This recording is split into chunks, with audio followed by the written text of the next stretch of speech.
These are the plaintiffs, Thelma and Letitia. Letitia says they purchased a car from the defendant, and 4 days later, the thing started smoking from the engine. A thick, white smoke. They brought it to 4 different places, and no one would touch it. The defendant refuses to return their money, and they're here suing for the return of their $2,800.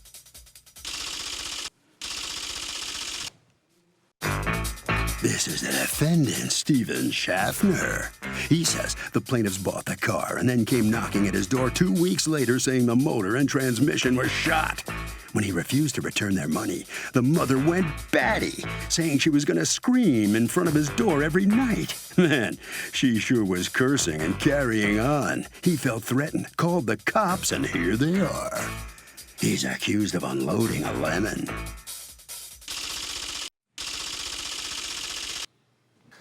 All parties, please raise your right hand. Be seated. Come to order, please. Litigants have been sworn, Your Honor. Thank you, Douglas. Okay, Thelma and Letitia, you're suing Stephen Schaffner for $2,800 that you want returned to you for a vehicle that you bought from him, which you say is junk. Tell me what happened. Okay.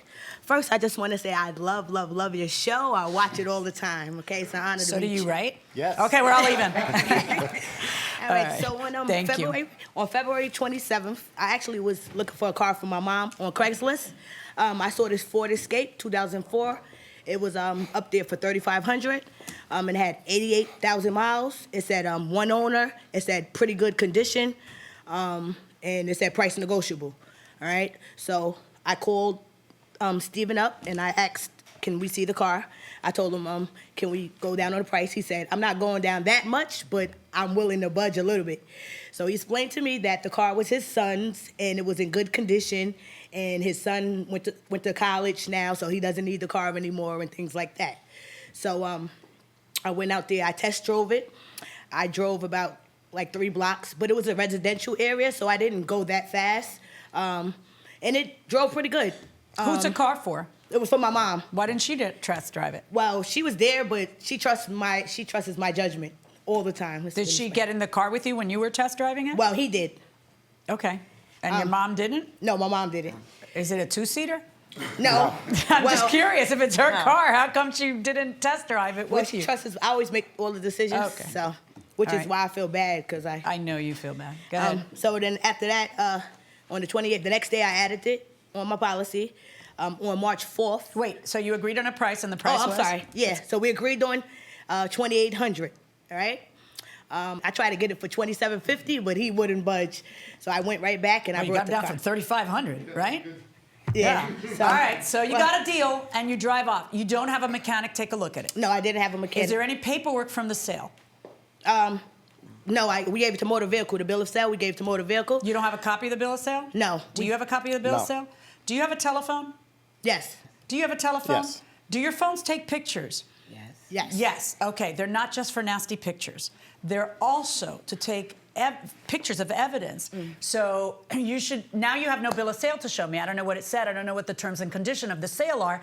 And I bet I'm going to have a little contest here on what it is.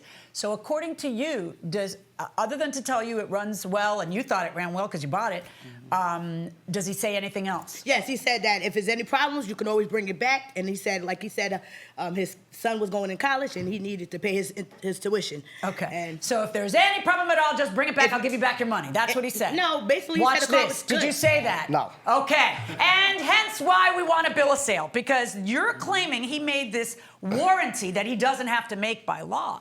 Now, when is the first time that by the way, what happens? What goes wrong? Oh, so 3 days later, the check engine lights comes on. It's making like a big noise, smoking. Like what? Like a big rattling noise. How? And I What kind of noise? A rattling noise. I actually have a video of it. I have a video of it. I kind of want you to do it, but all right. You have a video of it? Let's hear it. Hold on.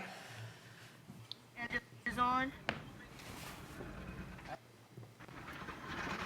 The car was making so much weird noise. You can hear it.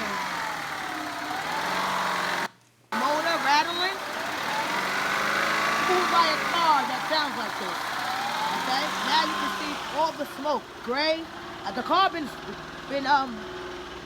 on and started for at least 45 minutes. So this is the kind of smoke that's coming out, as you can see. Okay. Did you ever take it to a mechanic to see what was wrong? Mm-hmm. And what did they say? I have a paper from Ford saying that it's a knock in the engine, and to take it back to whoever we brought it from. What will it take to repair it? That's my question. Did Ford tell you? Well, what's wrong with Steven it? Told me what it would take. Steven, when he called me, I was gonna get to that. On March 8th, he called me and he offered me $800. All right, out of $2,800, and he said, based on the problems you're telling me it has, I priced the engine. So I said, hey, Steve, why would you price the engine if you said it wasn't any problems with it? So that means you knew it had engine problems. Well, no, because you're telling him that the engine's making a noise. So he's assuming to get a brand new engine would be X, and so I'll pay half. Yeah, but like, if I wanted to buy a car with engine problems... No. I understand what you're saying. Did you know of any problems with this car? None at all. Was your son driving it until he left for college? Like 2 months before, and he didn't leave for college. He actually got another car. Okay. Did you tell her he left for college and it was tuition money? And we're not the first owner either. I told her I bought it from a dealer.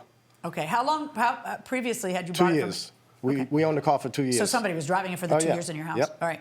Here's where the problem lies. The problem lies in the age-old question of when someone's going to buy a cheap car, they don't want to pay for, I mean, not to, that's $2,800. But I'm saying no one wants to pay the $100 to the mechanic to check it out. And then it wasn't driving like that when you bought it, right? But you are looking at me saying, I couldn't predict all this was going to happen, so I changed my mind. I don't want the car. But how would he predict that all that was going to happen 8 days later? You test drove the car, and it's kind of it is buyer beware, legally speaking. You've got to make sure that you are buying a car. I know that you feel bad because it's your mom's money and your mom's involved in everything, and you love your mom and you handle all the weight of the world is on your shoulders.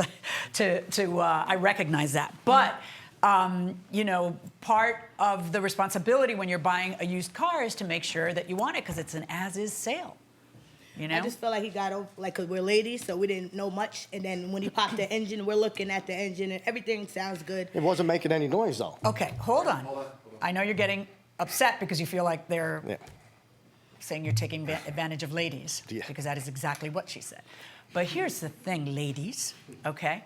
If I don't know about cars, it is not because I have female body parts, it is because I don't know about cars. Mm-hmm. So I bring someone with me who knows about cars, or I have a mechanic check it out. That's, and it's $100 to have a mechanic look at the car. And then sometimes people do that, and then the car still ends up having a problem a few weeks later. It's just the nature of this business. Why does the law do this to you? I'll tell you why. Because we have to keep commerce moving. These used cars, if you could turn around and sue on every single used car, used cars have problems. It's like you're supposed to know when you're buying it that you may have to put some money into it. The part I don't get is when you take it to Ford, do they say what you have to do? Do they say you need a new engine? What do they say you need? Welcome back to the People's Court. Harvey 11 here. Does she get her money back? No. Why? It's old. It had a ton of miles on it. She's just out of luck. She shouldn't have bought it. Okay. What do you say? No, she shouldn't get anything back. Common sense tells you she should check it out before she provides the money. Fair enough, but 3 blocks. 3 blocks, you still need to take it to a mechanic before you ever take it. No sympathy down here. Going inside the courtroom. It says a knocking in the engine, a very loud knocking, and he told us to take it back. But Ford's not in the business of telling you to take it back. Ford's not a lawyer. So what does Ford say it'll cost you X to fix? He didn't give us an estimation. Did you ask him for one? My mom could speak. Yeah. He said that it's not even worth fixing because it's an internal problem, and that we should just, it's not worth fixing. They wouldn't. But if a new engine's $1,600, okay, why wouldn't? And he had offered you $8,000. Why wouldn't it be worth fixing? Then we took it to another machine. You should have taken the $8,000. I should have took the $800. Yeah. So I just feel like I know how you feel. Yeah. I feel bad. Particularly because I want you to continue to like me. No, I do like you. That's fine. But the law's a law, and and he honestly he was kind of a good guy. Not kind of. He was a good guy offering the $8,000, feeling bad for the situation as opposed. But now, according to you, Because I want to try to understand this. Is it because you felt bad, or is it because you got threatened? I got threatened. Oh, okay. Talk to me. What happened? Well, 8, 9 days later, they drove the car to my house and knocked on my door. So I go out, no idea what's going on. Why, you hadn't spoken on the phone? No. Okay. So I go out, and they say, I want my money back. I'm just going to leave the car. Who's they? The mother came with the son this time. The daughter wasn't there. Okay. And they said, I want my money back. We're just going to leave the car here until you go to the bank and go get the money. I said, why? What's the matter? They said, well, it's a piece of junk. The motor's making noise. So I said, start it up. Before I even got to the car, they started up. I could hear it from halfway down my stoop. It was just clunking away. I said, this isn't the way I sold you the car. And then the mother starts yelling and raving, I'm going to make your life living hell. And the son says, you really don't want to do this to my mother. I said, and that's a threat? He said, you could take it how it is. And then I turned around and walked back to my house, and I called the police. Okay. All right. So then you decided it's wise to try to compromise and... Yeah, so I called. The next day I called. I only had the daughter's number, so I called her. Because I felt bad, too. Yeah. But it wasn't like that when I sold it. And my role here is, sometimes people offer something in order to move it along, but my job is just to call the balls and strikes. And I have to call the balls and strikes in this case in his favor, because that's what the law says. So sorry that it worked out that way, but the repair of that car is going to end up being on you guys, because it's an as-is sale verdict for the defendant. So the plaintiffs were unable to prevail. Thelma and Letitia are on their way out of the courtroom. I have to ask you, how do you feel about the judge now? Well, I still love her. Lowered the boom on you. I still love her. It's not her fault. Yeah. I don't like him, but that's cool. Well, that's all right. So what are you going to do with the car? Oh, well, we'll probably donate it. It doesn't work, so we'll probably donate it, and she can claim it on her taxes next year. I'll buy my mom a car. I got a good job. You do? Congratulations. Thank you. Good for you. Nice to meet you. Okay, thank you very much. Bye-bye. Here comes Mr. Schaffner now, the defendant. That's kind of interesting what you had to say. I mean, that they're talking about there about them coming to threaten you, and everything. Well, you offered $800. They didn't take it. I tried to be nice. So you're in the clear. Glad I'm in the clear, and everyone sees that it's... But did you think the car had problems? No, it was my son's car. He was using it for college, huh? Crazy. Huh? Yep, unbelievable. Unbelievable. All right. Thank you very much. Thank you. Appreciate it. Harvey, what you learn about buying a used car? It is insane not to go to a mechanic with a car that old. It's ridiculous. And going to a mechanic gives you more negotiating power. And that will do it for this case. Litigants for the next case on the way into the courtroom right now.